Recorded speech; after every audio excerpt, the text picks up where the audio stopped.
वाला पत्र पंडित जी लेकर आगे चले, पढ़ते हुए जा रहे हैं धीरे धीरे धीरे धीरे। तो आगे गए तो पंडित जी को खांसी आ गई, जमीन पर पंडित जी बैठ गए। फिर आगे बढ़े तो फिर खांसी आ गई। बारे बुढ़ापे में तो शरीर भी साथ नहीं देता है, शरीर साथ छोड़ जाता है। आज पंडित जी जब आगे बढ़े तो एक बगिया मिली। बगिया में पंडित जी सोचने लगे चलो इसी में आराम कर लो, आगे बढ़े चलेंगे। विचार किया है पंडित जी ने, आरे दुफारी बिरमाई ले।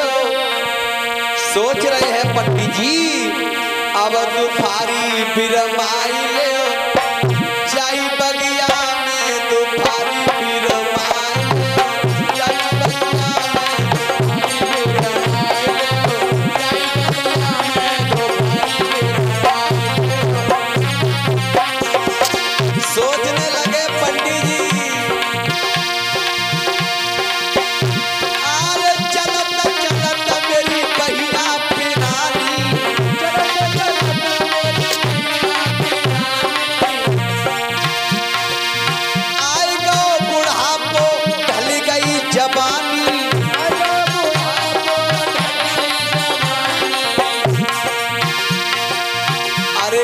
हरी गुड़ गाई ले, कछु हरी गुड़ खाई ले, जाई बगिया में दुफारी बिरमाई ले।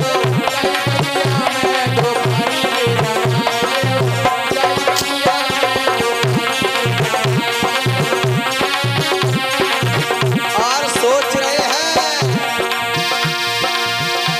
अरे सुंदर देखिए पीपल की छाया,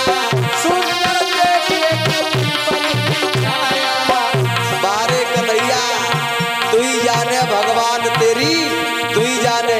राजा होए भाई रंग बनावे, रंग होए कई राज बिठावे, तेरी लीला परंपार तेरी तू ही जाने। क्या है भगवान की माया। आरे सुंदर देखिए पीपल की छाया, सुंदर देखिए ब्राह्मण ने आसन भोजन लगाया।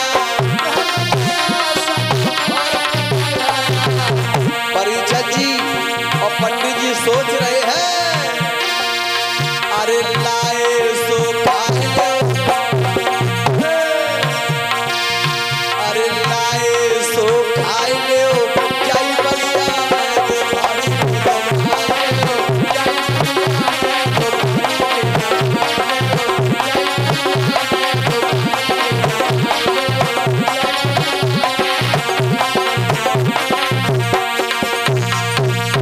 पंडित जी सो गए उसी बगिया में।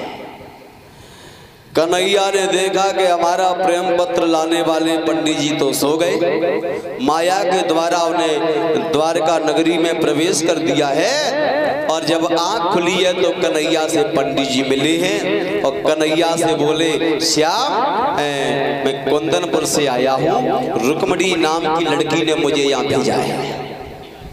प्रभु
तरीका से रोने लगी। कन्हैया श्याम सुंदर तुम जल्दी आ जाओ, अगर तुम नहीं आए तो मैं मर सकती हूँ, अपनी आत्महत्या कर लूंगी।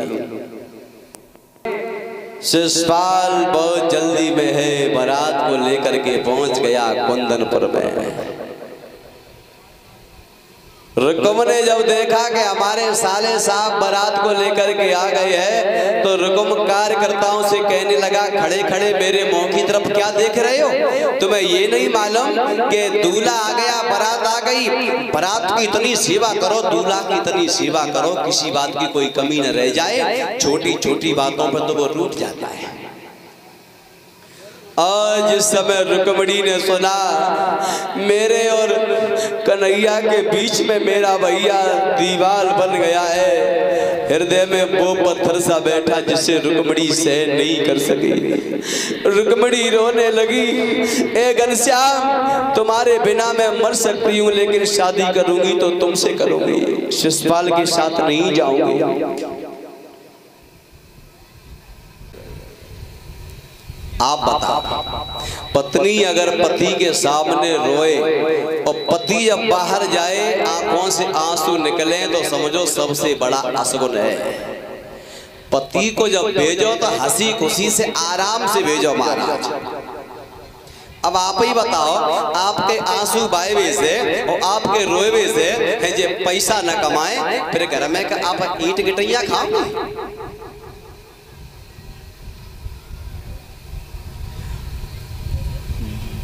दूल्हा बनाने लगी है। हुआ ये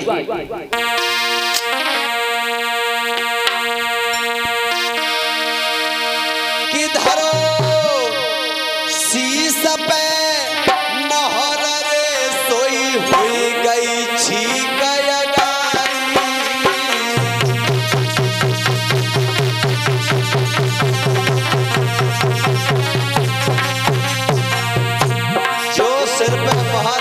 सामने से ठीक हो गई। पटासर पटो पाओगे पटक लग गई भारी।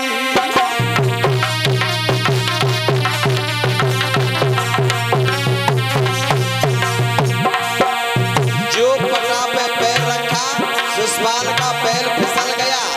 एक लड़की गीत गा रही थी, गाना गाना बंद कर दिया, हंसने लगी। शिषपाल बोला, क्यों हंस रही है? ऐ लड़की गाना गाओ। अरे बहादुर लोग तो हमेशा गिरते ही चले आए हैं, गाओ। महाराज पिलैया घर में रोई रही है, दशा देख के पिल्ली पे भावत भग आई गई है। भाभी बोली पिल्ली से,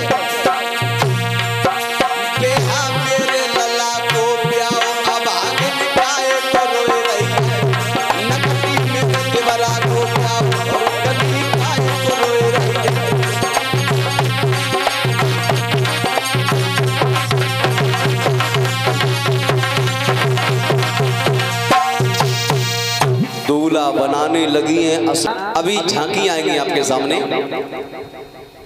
तो भाभी जब दूल्हा बनाने लगी हैं तो सबसे पहले जब दूल्हा का श्रृंगार किया है तो असगुन होने लगे परिचित। देखो, जब कोई गलत काम हमारे साथ होने के लिए जाता है तो पहले से ही असगुन शुरू हो जाते हैं। अगर सर्प रास्ता काट जाए तो क्या हुआ परिचय जी? तेजी से बोल दिया करो माताओं। अगर सामने से छींक हो जाए तो क्या हुआ? अभी आवाज नहीं निकलेगी। और घर में देखो जब कोई आराम से दौरानी जेठानी में झगड़ा हो। और ये 101 रुपए से मुझे सम्मानित किया है श्रीमान हमारे शैतान जी जो नेगपुरा से आए हैं। शैतान जी जो हमारे साले हैं और 101 रुपए से मुझे सम्मानित किया है किशन की तरफ से। ये भी हमारे साले हैं जो नेगपुरा से आए हैं। भगवान कन्हैया से यही आशा करता हूँ दीनबंधु हमेशा इनके धन दौलत से भंडार भरे रहे, समाज में इन्हें सम्मान मिलता रहे, किसी भी बात की कोई इनके यहाँ कमी न हो।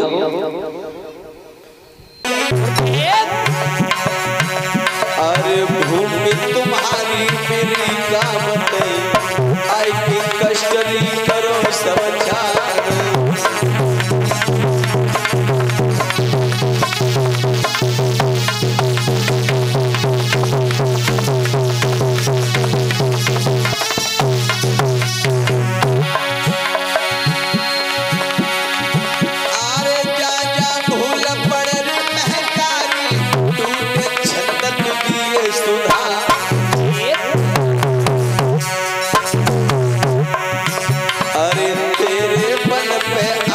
लड़ेगी नवका कई शम